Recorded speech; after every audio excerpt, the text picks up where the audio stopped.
दोस्तों, आप सबको महाराष्ट्र की धरती से मकर संक्रांति की बहुत बहुत शुभकामनाएं।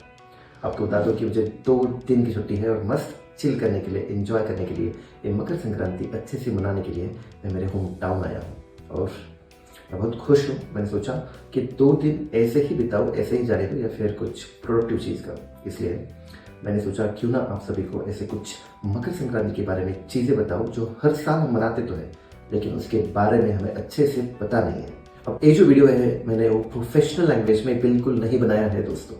आप और मैं जैसा आम आदमी जिस लैंग्वेज को, जिस आसान भाषा को समझ सकता है, उसी भाषा में मैंने बनाया है ये वीडियो, ताकि हर एक को आसानी से समझ में आ जाए।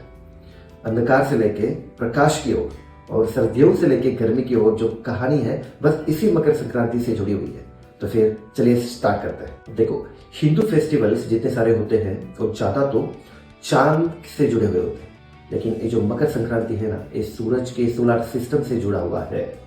अब यहाँ पे ऐसा माना जाता है कि सूरज धनु राशि से मकर राशि में प्रवेश कर रहा है। बस इसी की वजह से इसका जो नाम है वो क्या है, मकर संक्रांति। और इसका मतलब ये होता है कि जो सर्दियाँ है वो खत्म होने को आई है और हम एंट्री मार रहे हैं गर्मियों में। मतलब जो रात है वो अब छोटी होने वाली है और जो दिन है वो बड़े होने वाले हैं। मतलब हम अंधकार से प्रकाश की ओर बढ़ रहे हैं। फैक्ट नंबर 2, भारत में बाकी के फेस्टिवल्स अगर देखा जाए ना, तो वो उनकी जो डेट है वो बदलती रहती है हर साल, क्योंकि वो चांद वाले सिस्टम पे आधारित है। लेकिन ऐसा एक मेन फेस्टिवल मतलब मकर संक्रांति हमेशा हर साल 14 जनवरी को ही मनाया जाता है, क्योंकि वो सोलर कैलेंडर पे आधारित है। फैक्ट नंबर 3, अब भारत में इस मकर संक्रांति का जो नाम है ना, वो स्टेट वाइज, रीजन वाइज बदलता रहता है दोस्तों, क्योंकि भारत में इतने सारे ट्रेडिशंस है, इतने सारे कल्चर्स है और भारत में इतनी ज़्यादा खेतीबाड़ी है, इतने ज़्यादा फार्मर्स है, और उनके हिसाब से मकर संक्रांति का जो नाम है वो भी चेंज होता रहता है।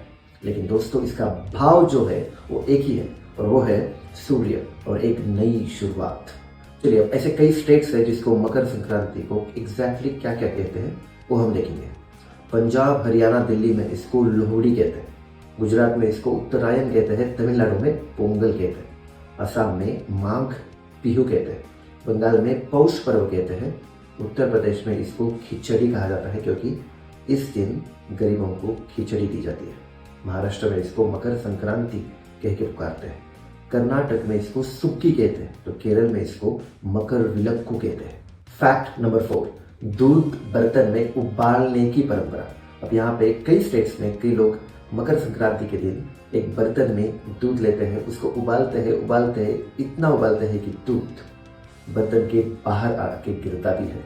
और उसका मतलब ये होता है कि घर में भर भर के खुशहाली आए, घर में भर भर के तरक्की आ जाए। फैक्ट नंबर 5, अब मकर संक्रांति में महाराष्ट्र में, अब मैं बिलोंग करता हूँ, तो यहाँ पे होता है कि तिल और गुड़ की जो बड़ी होती है या फिर तिल और गुड़ एक मिक्स फॉर्म में हर जगह पे एक दूसरे से शेयर किया जाता है, क्योंकि तिल और गुड़ से शरीर में गर्मी पैदा होती है और शरीर में वो ऊर्जा बना के रखता है इतना विंटर मौसम में।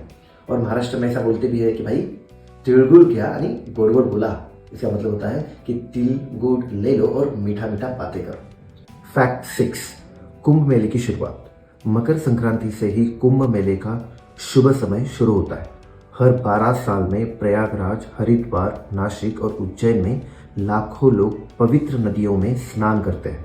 मान्यता यह है कि इस दिन स्नान करने से, मतलब नदी में डुबकी लगाने से पाप दूर होते हैं और पुण्य मिलता है। इसलिए मकर संक्रांति के दिन बहुत राज्य के बहुत लोग नदी में, पानी में डुबकी लेते हैं ताकि उनके पाप दूर होए और उनको पुण्य मिले। फैक्ट नंबर 7, पौष महीने की अशुद्धता का अंत इस दिन होता है।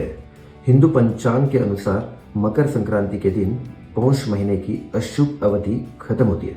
इसलिए इस दिन जो लोग हैं ना, नए काम शुरू करते हैं, दान पुण्य करते हैं, कुछ जगह पुरानी चीजें भी जलाते हैं। मतलब पुराना समय अब खत्म हुआ है और नई की शुरुआत हुई है।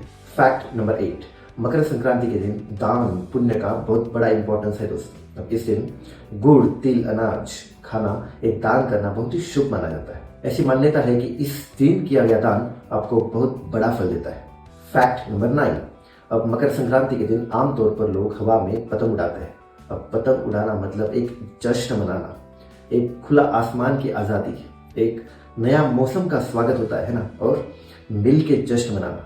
मतलब पतंग उड़ाना सिर्फ एक खेल नहीं होता, ये होता है एक मिल के जश्न मनाना। तो दोस्तों, हम अब कह सकते हैं कि मकर संक्रांति का दिन सिर्फ छुट्टियां मनाने का दिन नहीं है, सिर्फ तिलगुड़ खाने का दिन नहीं है, और सिर्फ पतंग उड़ाने का दिन नहीं है। अब ये हमें सिखाता है कि अंधकार के बाद प्रकाश आएगा, इसलिए पेशेंस रखो भाई, पेशेंस। मेहनत का फल एक ना एक दिन आपको मिलेगा, इसलिए मेहनत करते रहिए। दोस्तों, अगर ये वीडियो आपको पसंद आई हो तो अपने दोस्तों के साथ, अपने परिवार के साथ प्लीज़ शेयर कीजिए, क्योंकि परंपराएं, ये जो फेस्टिवल्स होते हैं, ये तभी आगे बढ़ती है जब इनको अच्छी तरीके से समझ लिया जाए और